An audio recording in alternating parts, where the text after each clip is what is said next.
चुडा भरला जातो आपल्याला. त्याचं कारण काय? तर आणखी एक हात हातात घेण्याचं बळ यावं म्हणून हातावर मेहंदी काढतो.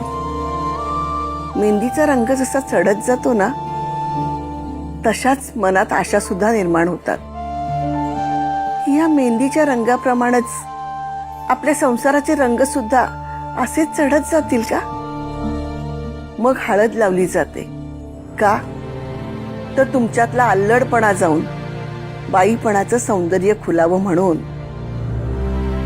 आणि मग सप्तपदी घेताना एकमेकांना दिलेली वचनं कर्तव्य बनतात.